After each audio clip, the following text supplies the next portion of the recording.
My work with Sonoma County Wildlife Rescue started 13 years ago, and I became the executive director. I was a volunteer there before that. Our main work is rescuing wildlife and caring for sick, injured, and orphaned animals. And we put the babies into foster care with volunteers until they're ready to come back to our wildlife center, where they go through kind of a boot camp.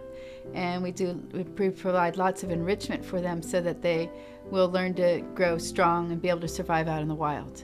And so I worked at 2 events before the BP spill, so I was on the rescue team and the rehab team to do emergency work like that. And they called and activated me, and so I went over to Louisiana. I went twice. So I went for 3 weeks the first time, that was in June, and then I went for 3 weeks again in May. And when I first got there, I was on the rescue team, so we went out in boats all day long. We spent about 8 to 10 hours a day on the water. There were 400 birds, oiled pelicans, sitting in big boxes that we had made at the Wildlife Center, waiting to be washed.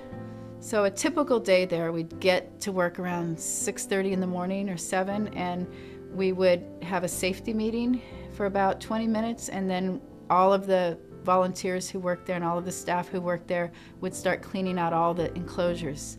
There was lots of flies buzzing around all around you. You had to kind of keep your mouth closed so the flies wouldn't get in there when you were taking the food and water dishes out.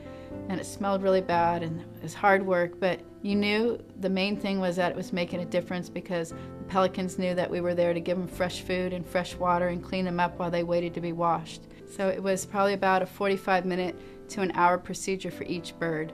And we were only able to wash about 30 a day. We tried to wash 40 a day, but there were a lot of thunder and lightning storms.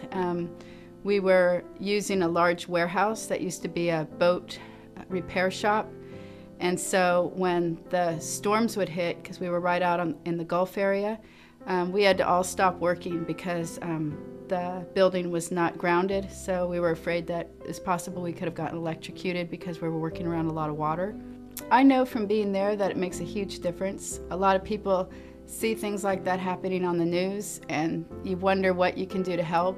And if you know about wildlife, because you've been working with them as a volunteer, you know that every day you go into a wildlife center and help the animals just by cleaning their enclosures, taking the poop away in their enclosures and putting fresh food and water in for them and providing enrichment. You know just by looking into their eyes every day that you're going to make a difference. And when I was there washing those birds, it was really hard, but every single day it made a difference, because we put clean birds out into big pools, and we know that those pools of birds got taken out by the Coast Guard and released back to the wild. So you could see how tired they were and everything they were going through just by looking in their eyes. And you knew if you worked a little bit harder and stayed there with them, you would be able to get them back out to the wild where they belonged.